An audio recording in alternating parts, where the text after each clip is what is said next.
Yeah, Bret was really, really creative as far as putting matches together, and we had this. Normally, in that situation, Bret would have led that match. He was tenured more so than me. Yeah. But we really had a really good chemistry and a camaraderie that it was always kind of like, okay, for me, it's like, what can I do for you? Within the confines of what I do, what can I do for you that's going to showcase your talents and your deal? And he was the same, he was the same thing with me. He was like, okay, you're Frankenstein. How does mortal Bret Hart drop Frankenstein kind of deal? And so we always worked hard for each other. Yeah. And then by the time, again, once we got to that SummerSlam, it was like we had it dialed in really well. And I loved at the very beginning of that match talking about this mortal figure, which is Bret Hart, against this Frankenstein, this dead man that's been built in a lab or whatever, he did something that I think he knew that he was going to have to get an edge on you some way, somehow. Right. And he does it right off the bat.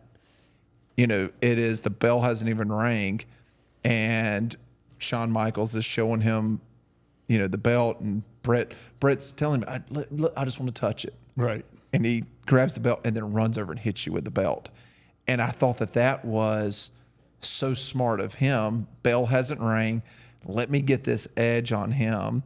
Shawn's got to call this match down the middle. Right. There's so many different things here, but he knew he had to get an edge on you. He knew that he had to do something to get a leg up. I thought what was funny, and I'd like to hear from you on this, was you looked like your jacket wrapped you up pretty good there at the beginning. You were trying to get out of your coat. Oh, that's when he hit me. Yeah. Oh, yeah. You're trying to get out of your coat, and I'm watching this thinking to myself, I wonder if he was really like wrapped up in this jacket and he was trying to get out of his coat, or was it? Did not. It's been a while since I watched that. Did he not try and pull it up over my head like a hockey jersey? Is that he did that once. He hits it and he's got the back of it, but you run down the ropes and you pull, the jacket comes off of you at that point, right? Okay. But it looked like you got wrapped up in the jacket. I probably pretty good. did. But I just think that was just a really smart move on his part to do something like that at the very beginning of the match. Yeah, because absolutely. he knows, I'm behind the 8 ball here, wrestling this guy. And that, I think, just also shows who Bret Hart, the professional wrestler, Right. what is going through his mind. Yeah. Again, great storytelling. Yeah. What else would you do? Like if I had to fight somebody, if somebody was that much bigger than me, and then has on top of that this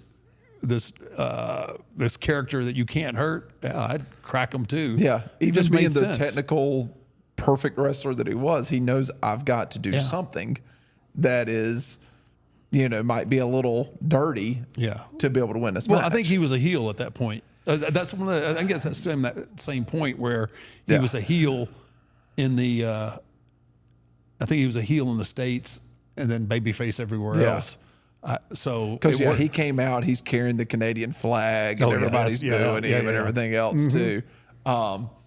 But early on, when you first started wrestling, Bret, for you, what was that like leading up to those matches? What were the conversations like with Bret? Because at the time, especially in '92, you're still, you've got some time on your belt, but it's not like you don't have 10, 15 years under your belt. Right. So what were the conversations like with Bret leading into those matches early on when y'all first started working together? It really, back then, it was just kind of the way it was done. There wasn't a lot of conversation as far as putting the match together. It was kind of like, I do this thing, I do this thing, and then we just kind of worked by feel and threw stuff on the wall to see what stuck in the house shows. Yeah. Madison Square Garden was never really considered a house show. Even if it wasn't a TV event, Madison Square Garden was still the Garden. It was still the Garden. Yeah. So you always brought it at the Garden, but it was just like, okay, there were a few things thrown out, but nothing like, okay, we'll do this, we'll do this, we'll do this, we'll do this, we'll do this, we'll do this. Let's get in the ring, see what our chemistry's like. Let's figure it out and see what works and what doesn't work and how I can do this and how I can do that. So it was a lot of trial and error, but it didn't take us a lot of time to figure out, okay, we've got good chemistry. Yeah. Pacing and everything else. Everything's good. Bret, that surprised me because Bret seems like the type of guy that would want to be a little bit more organized. Not knowing the man at all, but I always just thought that he would be that guy. Yeah, this is the way it was done though. Then, nowadays, even while I was still working, I mean, everybody wanted everything. Okay, we're gonna do this, we're gonna do this, we're gonna do this, we're gonna do this. The old school days, there was a lot of times where the dressing rooms were on different sides of the arena. The promoter would either come in and give you thumbs up or thumbs down, and then you went and had your match, and it was all spur of the moment. Wow. And then once we started doing live TV, started doing Raw, that's when that kind of started to change because you had to hit cues. Yeah. And you had to have a spot set up to hit your commercials, right? And then when you come out of the commercial, so then it just kind of morphed into matches. Everything kind of got laid out, and it works out fine, and it's okay. But when something doesn't work, you got to have the ability to audible. Yeah.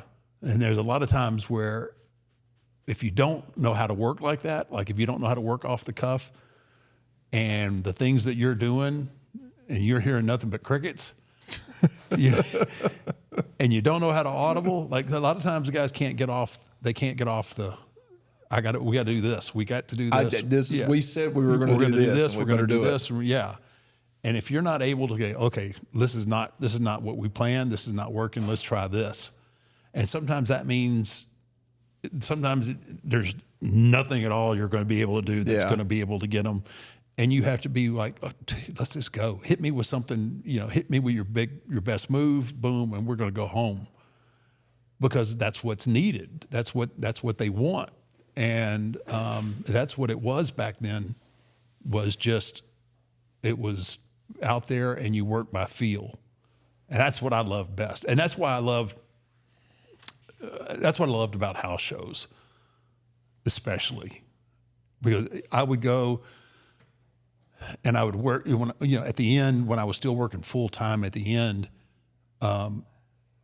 it was, I would work, and you may, like if we were in Europe somewhere, and we'd be there for 2 weeks or whatever, and you'd pretty much have the same card every night, and we'd hit the first night, and that was good, and then you'd come back to the next night, and the guys that you're working with comes over and says, "Hey, we doing the same thing?"